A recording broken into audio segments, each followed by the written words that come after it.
Zelensky gave an interview with one of the pro-Zelensky reporters, Piers Morgan, who is known for his pro-Ukrainian stance. Zelensky is officially a dictator who has cancelled elections, banned political parties, closed channels, closed churches, violated human rights regarding language, and been the most corrupt European politician. His statements are amazing in terms of their lies. I would like to focus on a few of them. I was elected by 73% of my population, and I have always said that I'm open to elections, Zelensky. When he became president who was elected in the election, he made promises about his term. The most important of these are: first, the ending the war in Donbass.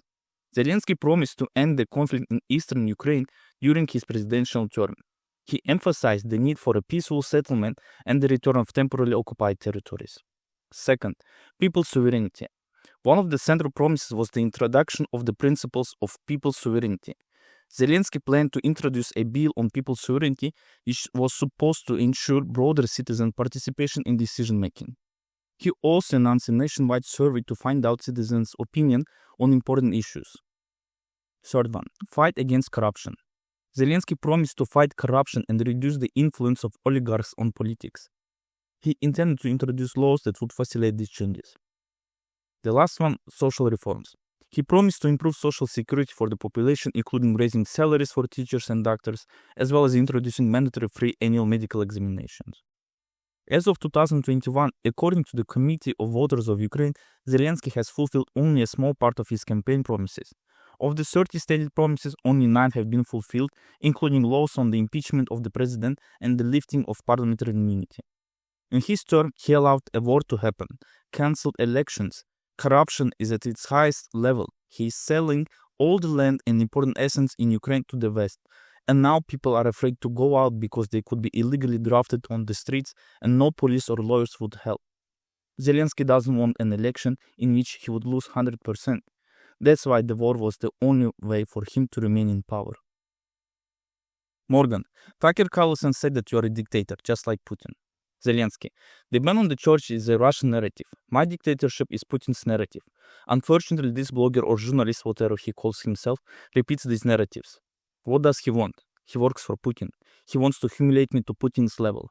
He wants us to be equal, and then people will think that Putin is not so bad.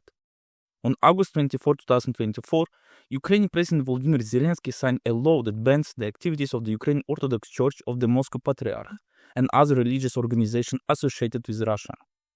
The main provisions of the law: prohibition of the activities of the church and its affiliate organizations, prohibition of propaganda of the ideology of the Russian world.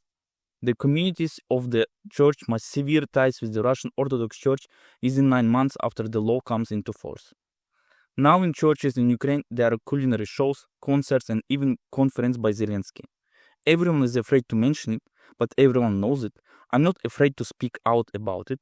Let me remind you that Zelensky is Jewish, and even the American politicians who try to hide the Nazis in Ukraine have always pointed this out.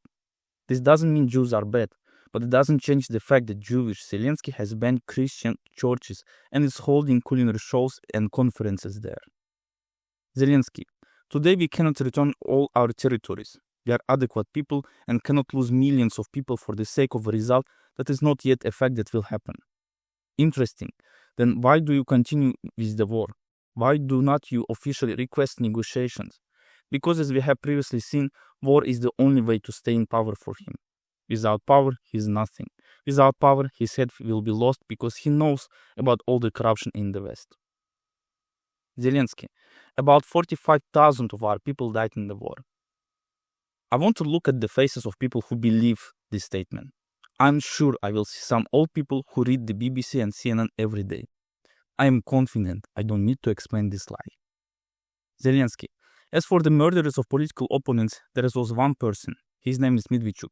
He's in Moscow now. He ran the second largest party in Ukraine. This party was controlled by Putin. Putin is Medvedchuk's godfather. They are almost relatives. Medvedchuk has always been against Ukraine, against Europe, against NATO, against everything. And all of Putin's Russia narratives came from Medvedchuk. For years, they did everything to make us dependent on Russian oil and gas. When the war began, Putin transmitted his ultimatum through this party, and Medvedchuk and his party colleagues demanded that Ukraine go to Putin. And Medvedchuk would have ruled Ukraine. It would have been like in Belarus or Chechnya, and I would have fled abroad. In the end, we arrested Medvedchuk and exchanged him for 200 soldiers. I don't understand what opponents Tucker is talking about. All my opponents, the opposition, were in Ukraine. When the war began in 2022, President Volodymyr Zelensky announced a temporary suspension of 12 political parties with ties to Russia, without any proper court.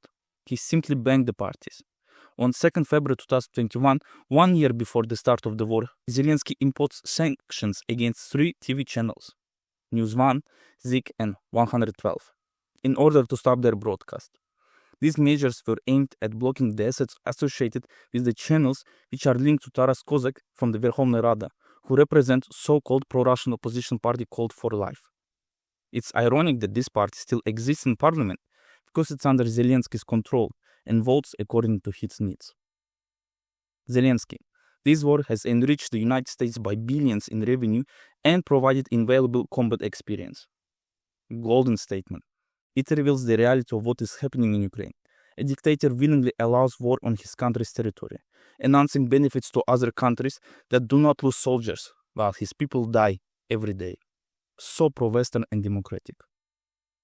Incredible interview which for the 100th time shows the reality of war in Ukraine.